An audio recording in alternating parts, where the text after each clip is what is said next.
Muchísimas gracias por seguir con nosotros en Tiempo de Filmoteca UNAM. Acabamos de ver la película Mis últimos días, las invasiones bárbaras, realizada en el 2003 por Denis Arcand.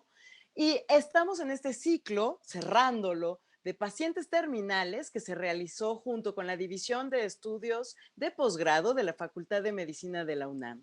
El día de hoy contamos con una gran invitada que ya tuvimos dentro de este ciclo, la doctora Asunción Álvarez del Río, profesora e investigadora del Departamento de Psiquiatría y Salud Mental de la Facultad de Medicina de la UNAM, maestra en Psicología por la UNAM y doctora en Ciencias en el campo de la bioética por la UNAM.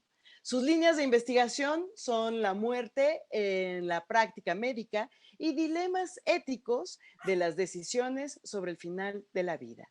Muchísimas gracias por estar con nosotros en esta emisión nuevamente. Un gusto, gracias por la invitación. Además, con esta película de las invasiones bárbaras, que entramos plenamente dentro de su campo, doctora, ¿no? Totalmente. El camino, las decisiones que en algún momento dado por ciertos círculos podrían tomarse como poco éticas, pero vemos a esta persona que disfrutó la vida a grandes bocados hasta el final. Sí.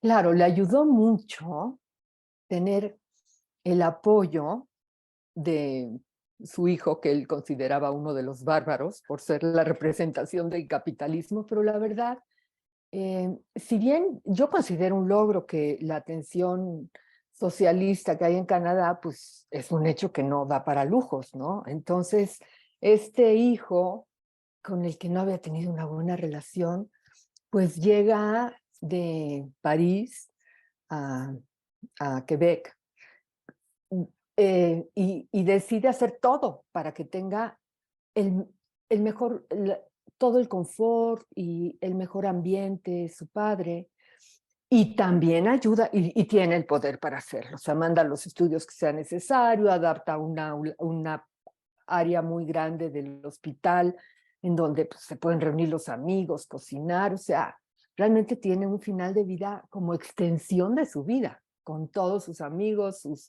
mujeres, sus amantes ahí reunidos y realmente vemos unas reuniones muy disfrutables en donde se habla de todo, incluido de lo que él está viviendo. Entonces también ayuda mucho, y eso es algo que deberíamos de aprender a hacer, estar acompañados, ¿no? En el final de la vida.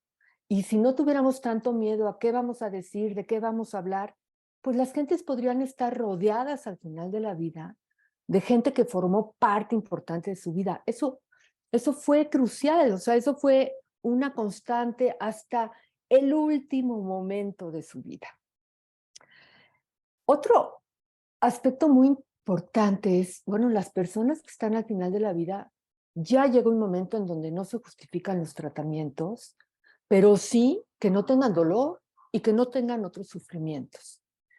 Y aquí nuevamente podemos pensar que los cuidados paliativos, aunque ya estaban más desarrollados en Canadá que en México y lo están más, pues tampoco se habían desarrollado y es nuevamente el hijo quien dice, ¿cómo le hago para que mi papá no sufra? Y consigue entonces a la hija de una amiga de su papá que sabían que, pues, que tenía adicciones y ella es la que se va a encargar y va a establecer una relación interesantísima con Remy, el paciente, de que tenga heroína siempre que la necesite, ¿no?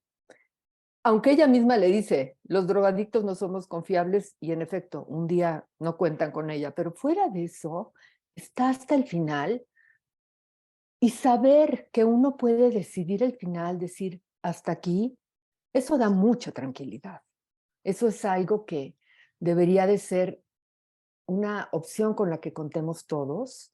En Canadá en 2003, que es la película, pues estaba prohibido, pero ahora ya es una opción desde 2016. Remy hubiera podido pedir la eutanasia, hubiera podido tener la misma reunión con sus amigos y recibir ahí así acompañado la eutanasia.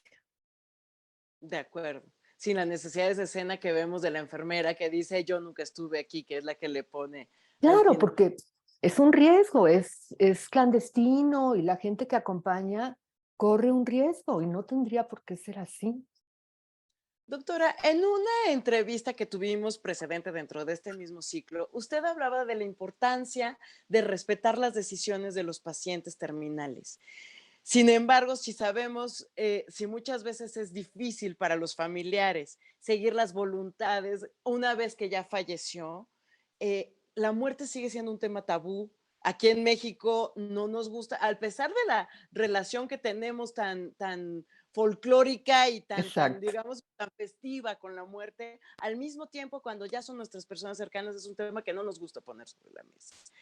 Em, ¿Cuál sería el proceso psicológico, también la ayuda para los familiares, para cómo lograr que entender que el paciente terminal es el ser principal y que su voluntad tiene que ser respetada y que no es algo en contra, porque muchas veces puede ser también el enojo de los familiares hacia la persona que desea morir? Claro. Primero, yo creo que ya ahí sí, como la mayoría, estamos hablando de muertes que se dan en un contexto de atención médica, ¿no? Nos podemos morir de un accidente, pero la mayoría de las gentes mueren en un contexto de atención médica en donde primero hay un médico que se da cuenta de que eso está pasando, de que el paciente ya no se va a curar, que la medicina no ha inventado algo para curar y tiene que hablar primero con el paciente. Y luego tiene que hablar con la familia, que la familia muchas veces dice, no, no quiero saber, o que no sepa él, o dice, no, pero tiene que haber algo más. Entonces, ahí sí es un poco de, claro, mientras más hayamos hecho nuestra tarea, la sociedad en general, de pensar que un día nos vamos a morir y de cómo no querríamos vivir, más fácil sería cuando llega el momento. Pero a veces la gente no ha pensado nada, ¿no? Por lo mismo que comentabas, de que pues no queremos saber de eso, no sabemos cómo hablar de eso, ¿no? Entonces, el médico tendría que hacer ver a los familiares que el principal es el paciente y que el que decida morir, si es el caso, con los medios que se cuentan, ahorita no contamos con la eutanasia, pero sí con rechazar tratamientos que a lo mejor van a causar su muerte, ¿no?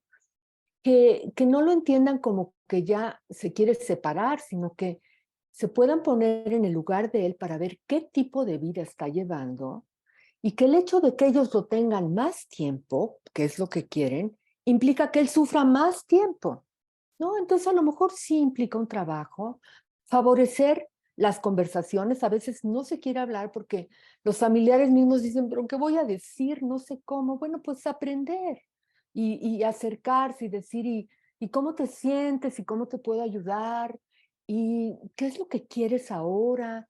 ¿Y cómo quieres usar el tiempo que te queda? O sea, realmente quizás sea un aprendizaje, sobre todo la primera vez, una vez que uno pasa por una experiencia así, ese aprendizaje ya cuenta para otra más, ¿no? Pero realmente ese es el trabajo, sobre todo hacer ver la necesidad egoísta de tener más tiempo a la persona enferma, se entiende, pero hay que ver eso. Tenerla tú más tiempo implica que él sufra más, ya no puede disfrutar esta vida, entonces, ¿no será que mejor tú te quedas para cuando ya se muera con la satisfacción de decir que hiciste todo para que tuviera el mejor final de vida, que pudieron hablar, que pudieron cerrar, que pudieron despedirse? Eso es importantísimo para el duelo que sigue. Tener esas palabras es muy diferente a decir, no le dije, no me dijo, no, y ya, pues ya no es igual, ya no se pueden decir igual, ¿no? Entonces, eso es lo que habría que pensar. Tenemos que aprender a dejar morir. Bellísimo. Doctora, desde su punto de vista, ¿cuál es el futuro? ¿Hay futuro para la eutanasia en México?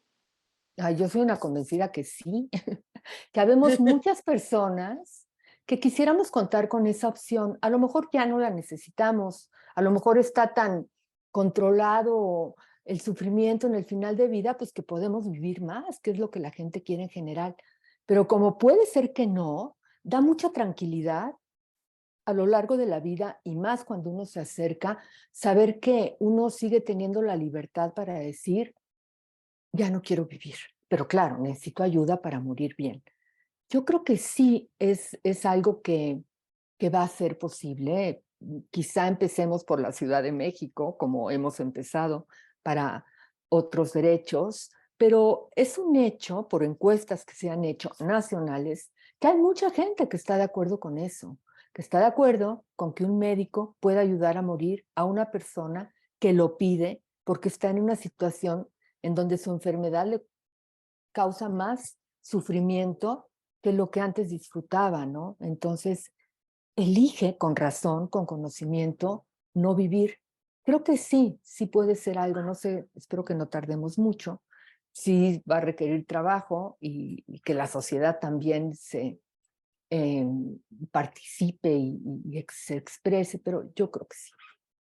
Por supuesto. Doctora Asunción Álvarez del Río, muchísimas gracias por habernos acompañado en este ciclo de tiempo de Filmoteca UNAM. Ha sido Gracias. realmente un honor contar con su presencia. Ah, muy amable. Y a todos ustedes en sus hogares, muchísimas gracias por habernos seguido. Un agradecimiento también muy especial para la División de Estudios de Posgrado de la Facultad de Medicina de la UNAM, con quien se realizó este ciclo llamado Pacientes Terminales. Nos vemos en la próxima.